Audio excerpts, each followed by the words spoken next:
I'll never forget the day everything changed. It was a warm summer evening, and I had just finished pruning the hedges along the garden path. The air smelled of fresh-cut grass, mingling with the scent of jasmine that clung to the stone walls of the estate.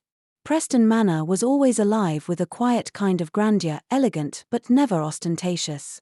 Much like its owner, James Preston. James was the kind of man who commanded respect effortlessly. He spoke little, but his actions carried weight. I had been working there for a year, long enough to understand the rhythms of the household. His wife, Stephanie, was a different story. Charming to guests but cold to those who worked under her roof. I kept my head down, avoided eye contact, and focused on my tasks. It was better that way. But that evening, something felt off. The voices carried on the wind, low, urgent, and coming from just beyond the rose trellis. I wasn't one to eavesdrop, but curiosity, or perhaps fate, held me there. I inched closer, careful not to rustle the leaves. It's the only way. Stephanie's voice was sharp, edged with a kind of desperate determination. If we don't act now, we'll lose everything. Then came the response. Equally chilling. He'll never see it coming, said Ethan Reed, a man I recognized as James' personal pilot. My heart pounded so loudly I feared they might hear it. I crouched lower, straining to catch more of their conversation.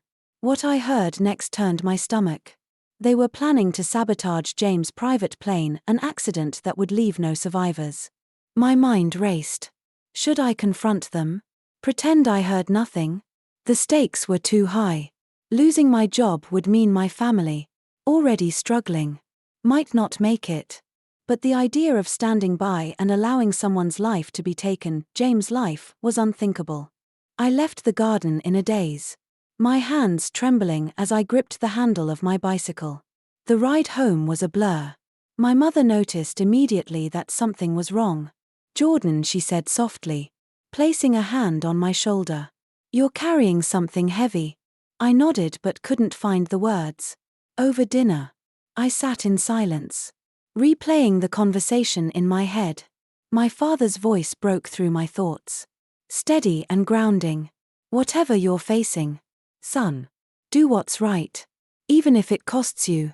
Those words stayed with me through the night. I barely slept, staring at the ceiling, weighing my options. By morning, I knew what I had to do. The next day, I waited for the right moment to speak to James. He was in the library, a room filled with dark wood shelves and the comforting scent of old books. The sunlight filtered through the tall windows, casting long shadows. I hesitated at the door, every instinct telling me to turn back. But I remembered my father's words and took a deep breath. "Mr. Preston," I began, my voice trembling.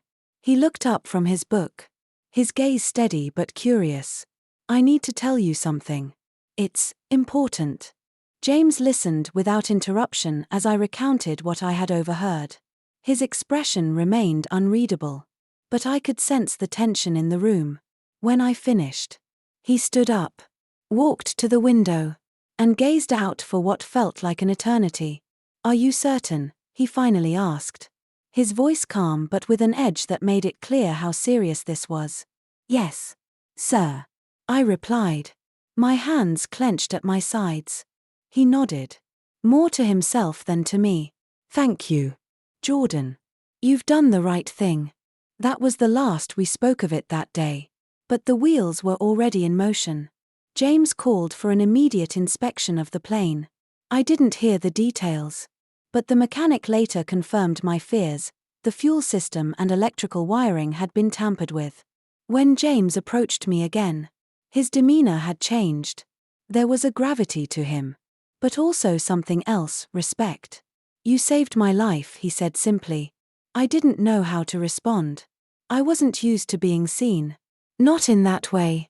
But his words stayed with me, warming a part of me I hadn't realized had grown cold.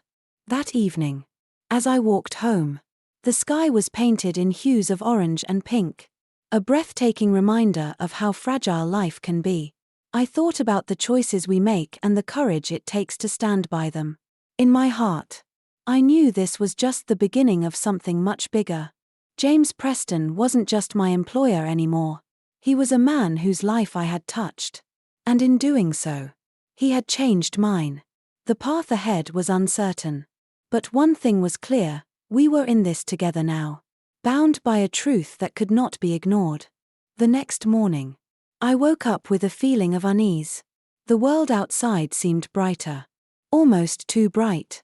The events of the previous day weighed heavily on me, and I couldn't shake the feeling that something was about to change, something bigger than I was ready for. When I walked to the estate that morning, it was with a sense of foreboding. James had called me to meet him before anyone else arrived. The sun was barely up, casting long shadows across the manicured gardens. I stood by the front steps of Preston Manor, waiting. I didn't know what he wanted, but I felt a knot tighten in my chest. The night before, he'd said nothing more than thank you, but today, I had the sense that something was coming. When James arrived, his face was as unreadable as ever. But there was a different edge to him, a tension that crackled in the air between us. We walked silently through the grand hallway, the sound of our footsteps echoing off the marble floors. James didn't speak until we reached his private study, a large room tucked away at the back of the house. He gestured for me to sit. I had the plane inspected, he began, his voice low. The mechanic confirmed everything you said. I nodded, a tightness in my chest growing as I realized the full scope of what was happening. James was in danger. I had put him in danger by speaking up. He had a life to live, a future to protect. And now it was all hanging by a thread. I don't know what to say, I muttered. I never meant to. You did the right thing, Jordan. James interrupted. He sat behind his desk and folded his hands in front of him, looking at me with eyes that were soft, yet piercing. You didn't just save my life. You opened my eyes to something much bigger. His words struck me like a blow. I had expected gratitude, maybe even some praise. But not this. James was a man of few words. A man whose life had been lived in the shadows of wealth and power. To hear him speak like this made me realize how much was at stake, not just for him, but for me. We need to act quickly, James said, snapping me out of my thoughts. We can't let this go unpunished. He leaned forward, his eyes intense. I trust you, Jordan. I need your help. I swallowed hard, trying to steady my breathing. What do you need me to do? I asked, the words barely escaping my throat. James took a deep breath and sat back in his chair, the weight of the decision heavy in the air. I need you to help me expose them. Stephanie and Ethan, they've been planning this for months. The shock hit me like a wave. Stephanie, Ethan. I had always suspected something was off with them, but I never could have imagined the depths of their betrayal. James had always been kind to me, a quiet and distant figure. But this was different. The betrayal had cut deeper than I could ever understand. James spoke of their years together, the moments of happiness that had turned bitter. He talked about how, at first, he had never thought that someone close to him could betray him in such a ruthless way. I never saw it coming, he said softly. Stephanie, she's been playing me for years. And Ethan. I thought of him as a friend. His voice broke slightly as he spoke Ethan's name. The disappointment was clear in his eyes. It wasn't just anger, it was a profound sadness. Betrayal, I realized, was never just about the act itself. It was about the trust that was shattered, the lives that were upended, and the person you thought you knew who turned out to be something else entirely. I don't know what to do, I said, my own voice shaking. I don't have any proof. How can we bring this to light without risking everything? James was quiet for a moment, lost in thought. Then he looked up at me, his expression resolute. We'll find a way, he said simply. We have to. For both our sakes. I had no idea what I was stepping into, no idea how deep the conspiracy ran or what would come of it. But as I looked at James, I knew that this was my chance to do something bigger than just saving a job. It was about loyalty. It was about trust. And it was about standing up for what was right. No matter the cost. That was the moment I realized that my life, my future, was tied to James in ways I hadn't even begun to understand. In the days following that meeting, I became more than just an employee at Preston Manor. I had become part of something far larger. A secret that weighed heavily on me with every passing moment. I could feel the walls closing in around us. James had placed his trust in me, and with that trust came a responsibility that I hadn't fully anticipated. We worked together in silence, each of us preparing for what was to come. James had made his intentions clear, the truth had to come out. No matter the consequences. But how? We couldn't simply march into the police station and tell them that Stephanie and Ethan were plotting his death. We needed proof. And that proof was elusive. Hidden in the shadows where they thought no one could see. Every day felt like a battle. As we walked a razor-thin line between caution and action. We were both aware of the risk, the danger of discovery. But the more I thought about it, the clearer it became, there could be no turning back. I spent long hours reviewing documents, looking for any hint, any sign that might expose their plans. James had insisted on keeping this between the two of us. But the isolation was maddening. The weight of the secret pressed on me, the silence growing more suffocating with every passing moment. Then, on the fourth day, everything changed. I found something. It was a simple note. Hidden in a drawer in James's study, just a scribbled message that seemed innocuous at first. A message from Ethan. But as I read it over and over again, the pieces began to fall into place. It was a plan. A blueprint for the crash. And Ethan's handwriting was unmistakable. I felt my heart race as I realized the enormity of what I had just uncovered. This was it. The moment we had been waiting for. The proof we needed to bring their treachery to light. The plan was more detailed than I could have imagined. And it was chilling in its precision. It outlined the exact location, the time, and the way the sabotage would take place. It was no accident. It was murder. Cold and calculated. I rushed to James's study, my hands trembling as I held the note. He was there, looking over papers, his expression distant. But when I entered, he turned, his eyes lighting up with recognition. Without saying a word, I handed him the note. James took it carefully, his eyes scanning the contents. I watched as his face went pale, the blood draining from his features. The shock was palpable, but it was quickly replaced by a burning determination. "They're not going to get away with this," he said quietly, the anger in his voice barely contained. I felt a surge of hope, knowing that this could be the key to bringing them down. But there was still so much to do. The clock was ticking, and the deeper we dug, the more dangerous it became. They were getting closer to executing their plan, and we had to act fast.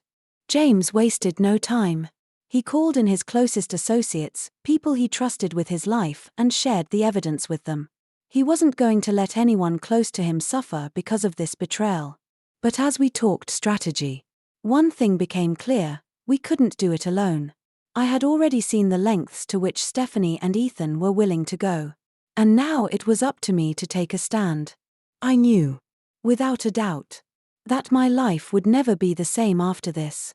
But as I looked at James, his resolve and determination mirrored in my own, I understood something profound.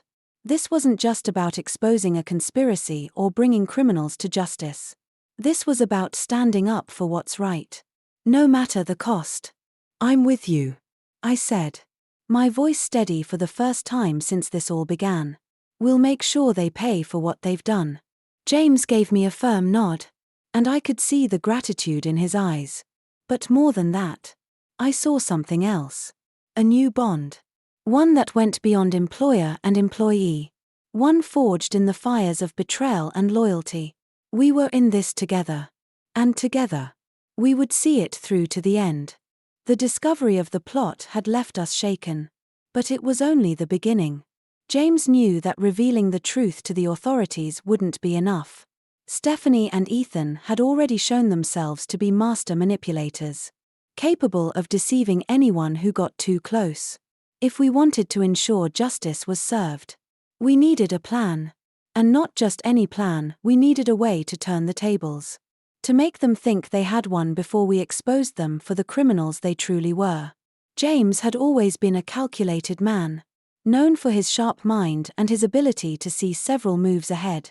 But this was something entirely different. It wasn't just business as usual. It wasn't about mergers or acquisitions or market share. This was personal. His life was at stake. And the lives of those closest to him. So, he approached the situation with the same precision he had used to build his empire, methodical, careful, and relentless. I watched him work. A quiet fire burning in his eyes. There were no wild plans. No rash decisions. This had to be executed with the same meticulous care that Ethan and Stephanie had used to orchestrate their betrayal. If they were going to be caught, it had to be undeniable. Irrefutable. Every move had to be designed to expose their plot without them suspecting anything. We'll need to make them believe they're winning, James explained one evening as we sat in his office. The light from his desk lamp cast long shadows across his face, accentuating the determination that seemed to radiate from him. Only then will we have the opportunity to strike. I nodded, absorbing every word he said. This was no longer just about stopping a tragedy. This was about justice. Retribution. It was about teaching a lesson to those who thought they could get away with anything, no matter the cost. Together, we devised a plan, a dangerous plan that would involve every detail of the plot being reversed. James, with his vast resources, would stage his own death. He would make sure everything seemed real, down to the smallest detail. The crash would happen. But it wouldn't be a real crash. The plane would be tampered with. Its systems altered just enough to create the illusion of an accident. But not enough to actually endanger his life. He would be hidden away, just out of sight, while the world believed him to be dead. It was a high-risk gamble. If anything went wrong, if the plan was even slightly altered, it would expose us all. But it was the only option. The only way to take down the people who had once been trusted allies, but had shown their true nature as schemers, as willing to sacrifice anything and anyone for their own gain. As the days went on, the plan began to take shape. The hired professionals who would handle the sabotage were briefed, and the details were locked in. Everything had to be perfect. James's death would be reported by the media, sending shockwaves throughout his company, his circle of friends, and even his family. Vanessa would be devastated. Or so we hoped. She had to believe it. She had to grieve in front of everyone. But even more important was the role I would play. I was the one who had uncovered the plot. And now, I would be the one who helped carry out the plan. I would have to pretend that I was unaware of James's survival. That I was just as shocked and heartbroken as the others. I had to be a part of this charade. All the while knowing what was really happening. It was a heavy burden to bear. But I had made my decision. There was no turning back. In the days leading up to the staged crash, I found myself torn between guilt and resolve. I felt for James, who had been betrayed by those closest to him. But I also couldn't ignore the fear I felt for myself. If anything went wrong, if they discovered the truth before the plan was executed, I would be a target. But I couldn't back down now. Not when so much was at stake. And then, on the night before the crash, I stood alone in the garden of the estate, looking up at the stars. The weight of it all settled heavily on my chest. I thought of the people I loved, the life I had built, and I realized something. This was no longer about revenge or survival. It was about something greater. This was a moment that would shape the rest of our lives. A chance to right the wrongs we had suffered. And I was ready to play my part. The day of the staged crash arrived. And the weight of what we were about to do settled over me like a storm cloud. I had spent countless hours rehearsing my role in this dangerous ruse. But no amount of preparation could eliminate the unease gnawing at my insides. There was a deep part of me, a part one had tried to suppress, that still questioned if it was right to deceive everyone, to participate in a scheme this elaborate. But then, I thought of James, the man who had given so much of himself to those who betrayed him. If anyone deserved this second chance, it was him. The plan was set in motion, and it was breathtaking in its complexity. James was to take the flight in his private plane, which, on the surface, appeared perfectly routine, but under the guidance of professionals we had enlisted, the systems would be subtly manipulated, just enough to cause a malfunction, just enough to create the illusion of a crash, but not enough to actually claim his life. As the plane took off, I stood on the ground, my heart pounding in my chest. Every minute that passed felt like an eternity. I watched the plane climb into the sky, and for a brief moment, I wondered if we were doing the right thing. The plan had to be flawless, or the consequences would be catastrophic. There was no room for error. Back at the estate, Vanessa and Ethan were already beginning to feel the thrill of victory. They believed the worst had already happened. The news would soon report the tragic accident, and they would be free to claim their inheritance. I couldn't help but feel a pang of disgust as I thought of their greed. They had never seen us as anything more than stepping stones, obstacles in their path to power, but their celebrations would be short-lived. I told myself, we had set the stage, and now, we just needed to wait. The hours dragged on, and the tension in the air was thick enough to cut with a knife. We had planned for every possible outcome, yet I still couldn't shake the feeling that something might go wrong. But as the minutes passed, the hours dragged on, and the first reports of the plane's crash began to emerge. My mind shifted. It was happening. The world thought James was dead. And soon, we would see the full extent of Vanessa and Ethan's reaction. They put on their act well. Vanessa wept in public, her grief convincing, her face contorted in shock. Ethan, though less skilled in the art of deception, played his role as the devastated brother, his expression painted with faux sorrow. But I knew the truth. Behind those tear-streaked faces, there was something more sinister at play, an eagerness for what they believed was theirs. I watched them from a distance, a quiet observer in the shadows. Their gloating moments, their hushed conversations about what would come next, were damning. And I was there to record every word, every look, every movement. In the weeks to come, this would be our evidence, proof that they had been plotting, not just to take James's life, but to take everything from him without a second thought. The selfishness was staggering. But then came the moment I had been waiting for. The lawyer arrived with James's updated will. It was the final piece of our plan. The document was read aloud, and to the shock and outrage of Vanessa and Ethan, it was revealed that James had disinherited them both. He had left everything to a foundation dedicated to causes he held dear. Causes they had never cared for. The anger that boiled over in their eyes was enough to make my stomach turn. This was the turning point, the moment when the trap we had set closed around them. As they raged in disbelief, something incredible happened. James, alive and well, emerged from his hiding place. The look of utter shock on their faces was priceless. It was as if time had stopped. And for the first time in what felt like an eternity, they knew they had lost. James stood tall, his face steely with determination, and he addressed them both. "You thought you could take everything from me," he said, his voice cold, but not without a sense of finality. "But you underestimated one thing, you underestimated me." The deception had unraveled, and with it, the power balance shifted. I felt a surge of relief wash over me, though I knew this was only the beginning. The road ahead would be long, filled with challenges. But at that moment, I couldn't help but feel a sense of triumph.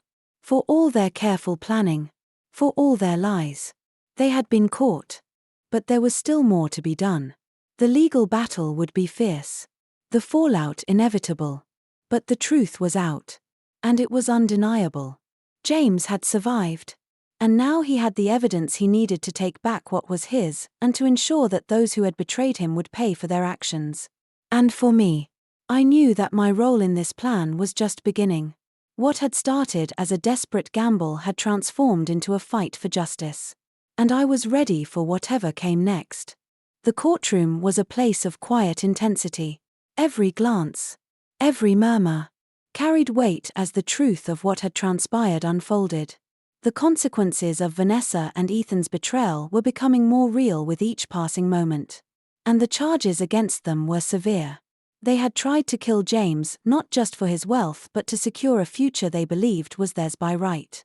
Yet, in their greed, they had failed to see the one thing they should have feared, James's resilience. For me, it felt surreal. As though I were standing in someone else's shoes. I was a part of this. Yet at times, I felt like an outsider, observing the slow but inevitable unraveling of a carefully constructed lie. As the trial began, James was calm, focused, and resolute. I could see in his eyes that the emotional toll had not been easy. The weight of betrayal, the knowledge that those closest to him had plotted his death, still haunted him. But his resolve to seek justice, to hold those responsible accountable, was unwavering. I had not yet fully processed the gravity of everything that had happened, the plane crash that wasn't, the lies, the deceit, and the moment when James had stepped into that room to confront his would-be murderers. But in the courtroom, standing alongside him as he prepared to testify, I finally understood the power of the truth. Vanessa and Ethan sat across from us, their once confident demeanors shattered. Vanessa, the ever-present picture of elegance, now looked disheveled. Her once perfect mask of grief had cracked. The coldness in her eyes was replaced with a mixture of disbelief and fear. Ethan, too, had lost his bravado, his usual arrogance replaced with a kind of vulnerability. But despite their outward shock, I could see the calculation behind their eyes. They were still trying to find a way out, still hoping to manipulate the situation in their favor. But they had underestimated one thing: they had underestimated me. I had gathered every shred of evidence, every document, every recording that revealed their plan. The audio recording of their conversations, their plotting, was irrefutable. Vanessa's voice, full of cold certainty, came through the speakers, making it clear that the scheme was not just about money, it was about control.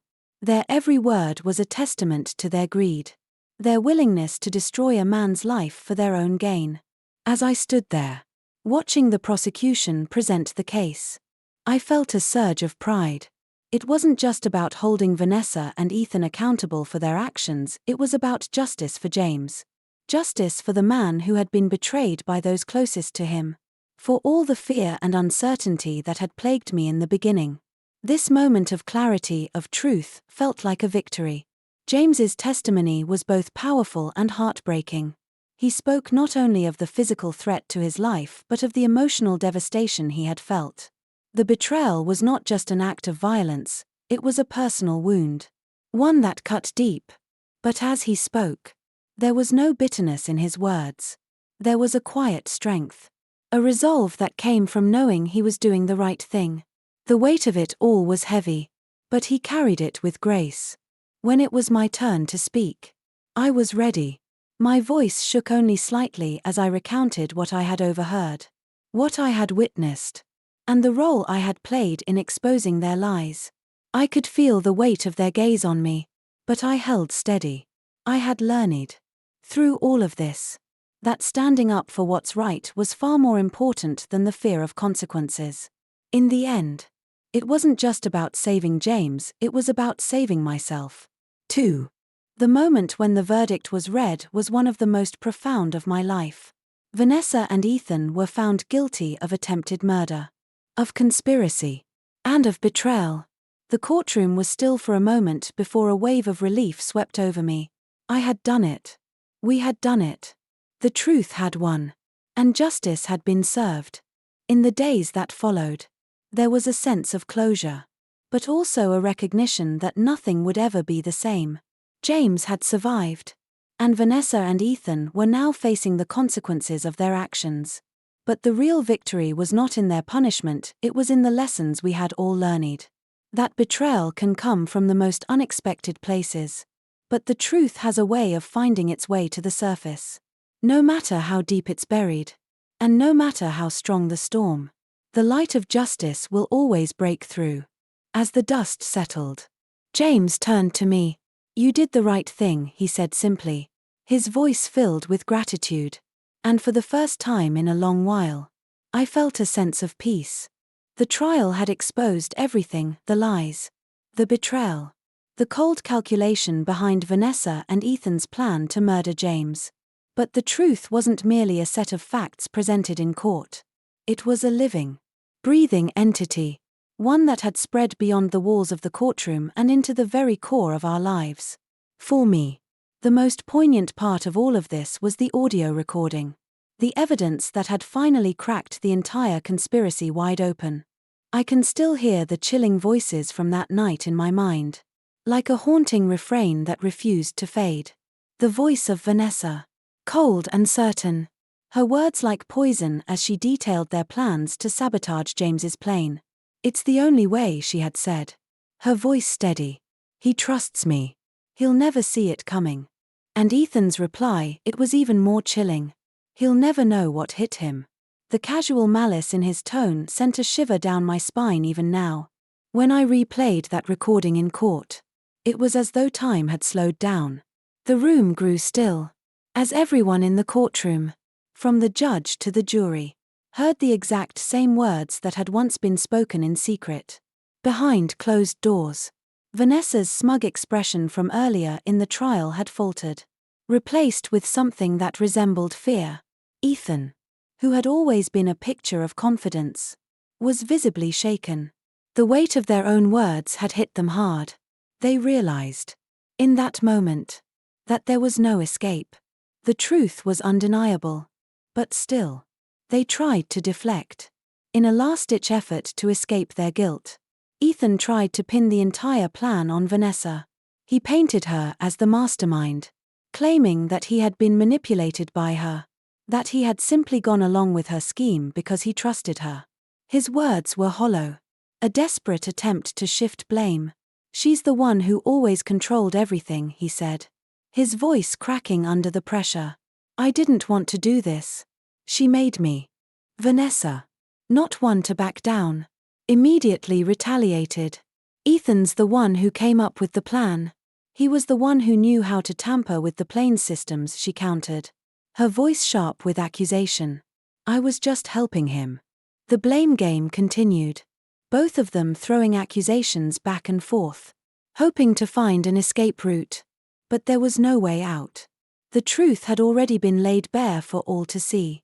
Their betrayal was too clear, too well documented. It didn't matter who was at fault more, it only mattered that they had plotted to kill a man who had trusted them. A man who had welcomed them into his life. I watched it all unfold, feeling a strange mixture of emotions. There was anger. Yes, anger at how easily they had discarded James's life. But there was also something else, a deep sense of justice. In that moment, I realized that standing up for what's right isn't always easy. It isn't always clear. But it is always worth it. Because the truth, no matter how hard it may seem to face, has the power to heal. As the trial came to a close, the guilty verdicts were delivered, one after another. Vanessa and Ethan were sentenced to years behind bars for their crimes. They had destroyed the trust that had bound them to James. And now they would pay the price. But for James, there was no sense of triumph. There was no celebratory moment of victory. Instead, there was a quiet satisfaction. The kind that comes from knowing that justice had been served. It wasn't about punishment, it was about accountability. And in that, James found a sense of peace. When the trial was over, we left the courtroom together, James, standing tall despite everything that had happened. And me, still processing the events that had unfolded. As we walked out into the cool air, the weight of it all began to settle in. The betrayal, the lies, The danger we had narrowly escaped, it felt surreal. But it was over now. The truth had won. James turned to me, his face thoughtful. "You've shown me what real courage is," he said. "What you did wasn't easy. But you did it anyway. You didn't back down. You helped me when it mattered most." I smiled. But inside, I felt a warmth that I couldn't quite explain. It wasn't just gratitude, it was the kind of connection that comes from shared experience. From knowing that you've both been through something transformative. The conspiracy had unraveled. But in its wake, something far more important had been built, a bond of trust, of loyalty, and of understanding. That was the true victory. And that, I knew, would last far longer than the consequences faced by Vanessa and Ethan. The aftermath of the trial was a blur of emotions. The courtroom had cleared. And the weight of the scandal, of everything that had happened, finally began to settle into the quiet corners of our lives. For me, the events that had unfolded in those few weeks had irrevocably changed my world. But what happened next was even more unexpected. James, despite everything he had endured, was unshaken. There was no trace of bitterness in his eyes. Instead, there was a sense of resolve. A quiet strength that seemed to emanate from him. It was clear that he had moved beyond the betrayal, beyond the pain of the plot against him. For him, it wasn't about revenge, it was about redemption. About making something meaningful out of the chaos. One afternoon, a few weeks after the trial, James invited me to lunch at his office. It wasn't uncommon for us to meet and talk about the aftermath. But this time, there was something different about his demeanor. He seemed more thoughtful than usual. And as we sat down across from each other, I could sense that he had something important to say. "I've been thinking a lot," James began, looking at me with a serious expression. "You showed incredible bravery during all of this. Not just for me, but for the truth. Most people wouldn't have done what you did. And I want to make sure you know how much it meant to me. But I also think it's time we talked about the future. Your future." I was caught off guard. "What do you mean?" He paused, as though gathering his thoughts before continuing. "What I'm offering you isn't charity, Tyrell. It's an opportunity. You're intelligent, driven, and loyal. Those are qualities that are worth investing in. I want to help you build something for yourself. I want to mentor you, guide you in ways that will help you achieve your potential." The offer left me speechless. At that moment, the world outside of this office seemed to pause. The noise of everyday life fading into the background. The weight of his words settled into me, but I couldn't shake my initial doubts. "I don't know, James. I'm not sure I'm ready for something like that. It's a lot to take in." He nodded, understanding the hesitation. "I get it. But think about this. What you did in that courtroom wasn't just about helping me. It was about doing what's right. Even when it wasn't easy. You have a good heart, Tyrell. And sometimes, that's all it takes to make a real difference." It was a moment of clarity. It was a turning point for me. A realization that the life I had always known, the one I had felt trapped in, didn't have to be my future.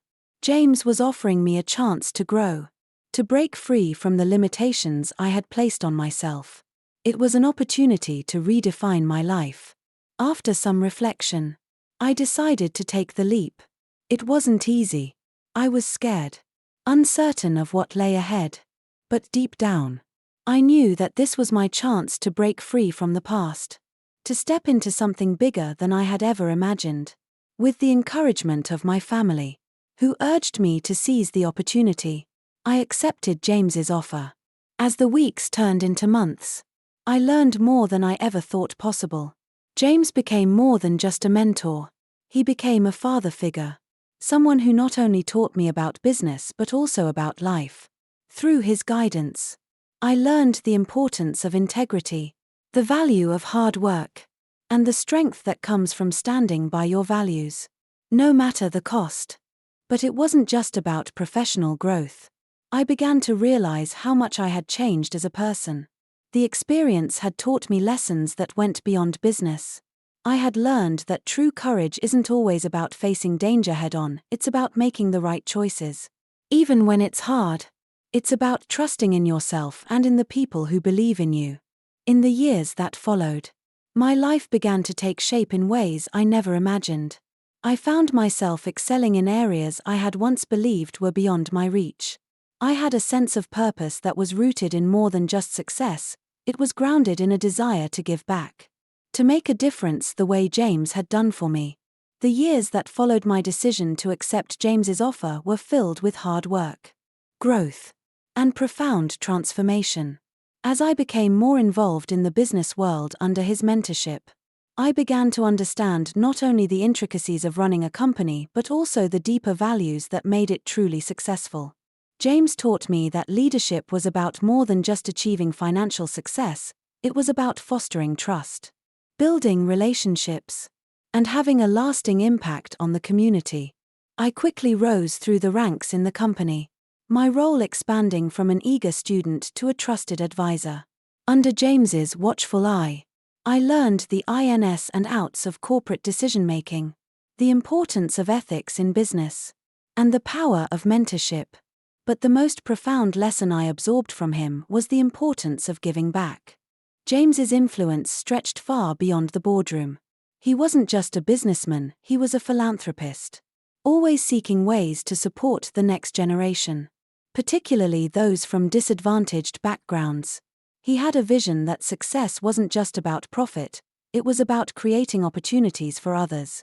He believed that by lifting others up, you could create a ripple effect that would positively impact the world. As I grew in my role, I began to understand the gravity of his belief.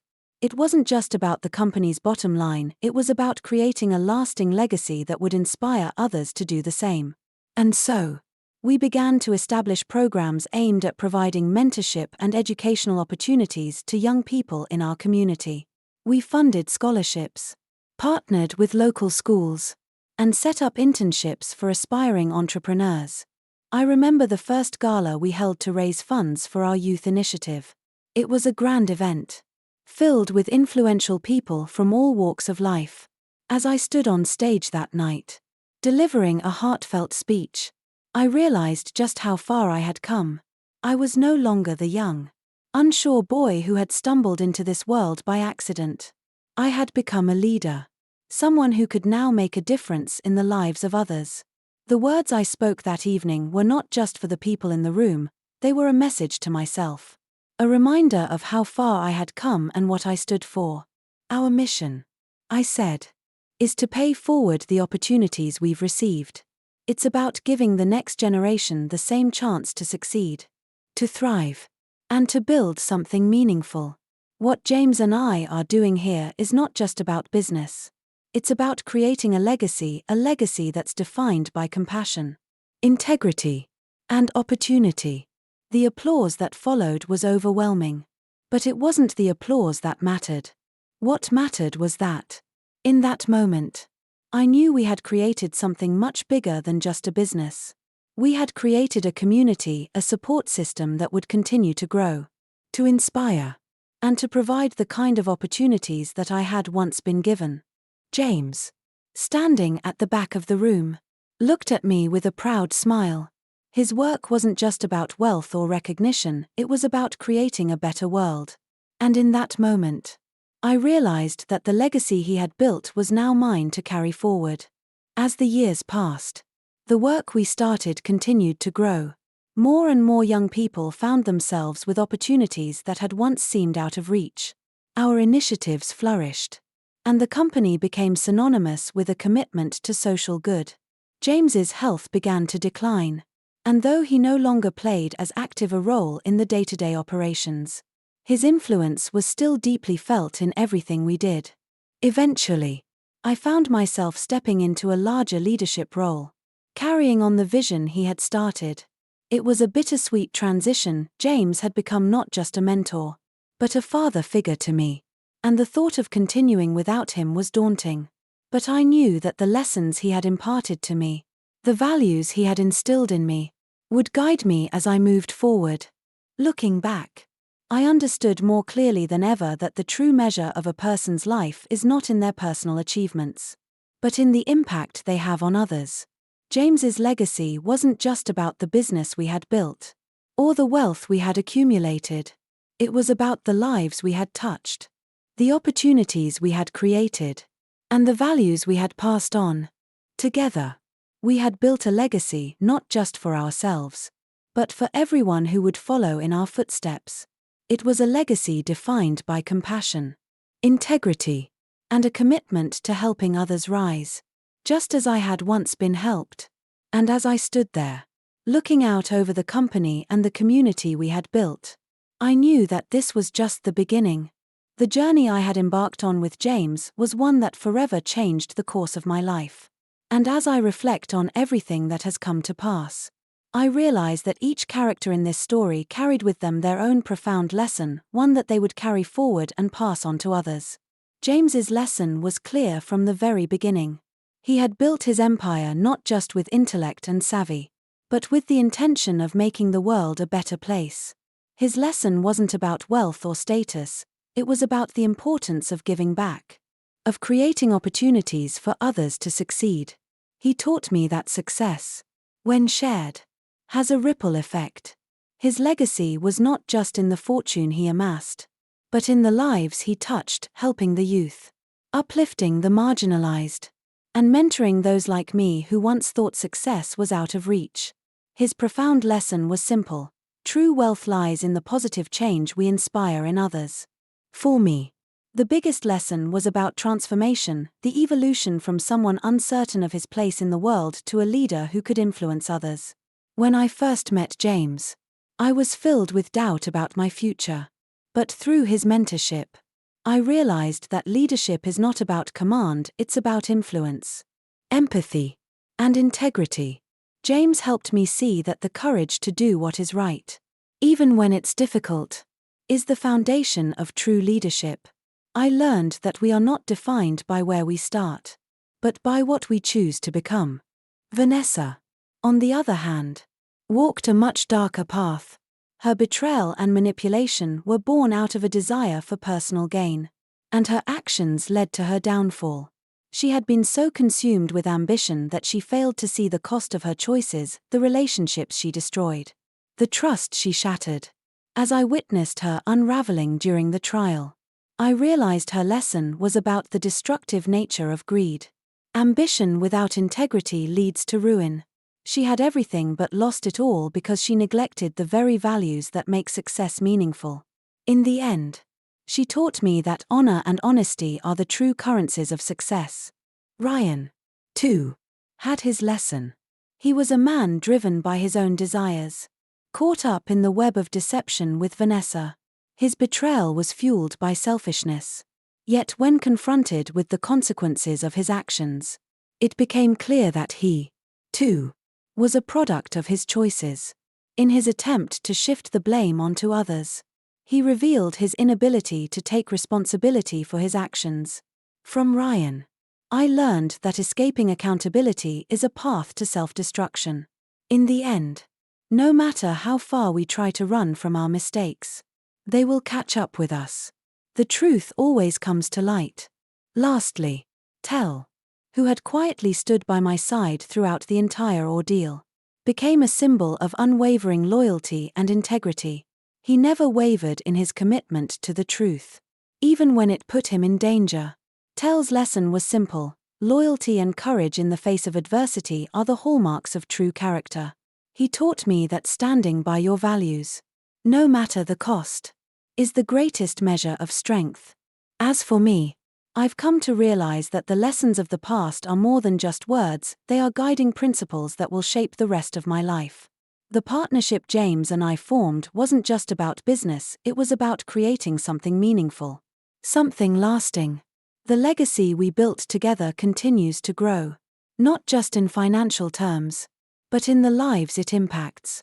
I've learned that our greatest achievements are not in what we accumulate, but in the lives we touch and the opportunities we create for others. As I take the reins of the company, I know that I will continue to pass these lessons on to the next generation, just as James did for me. I understand now that true leadership is about building something that lasts beyond us. Something that inspires future generations to rise, to give, and to lead with integrity. In the end, this story is not just about betrayal and redemption, it is about growth. About learning to be better. About understanding that we are all, at our core, the sum of our choices.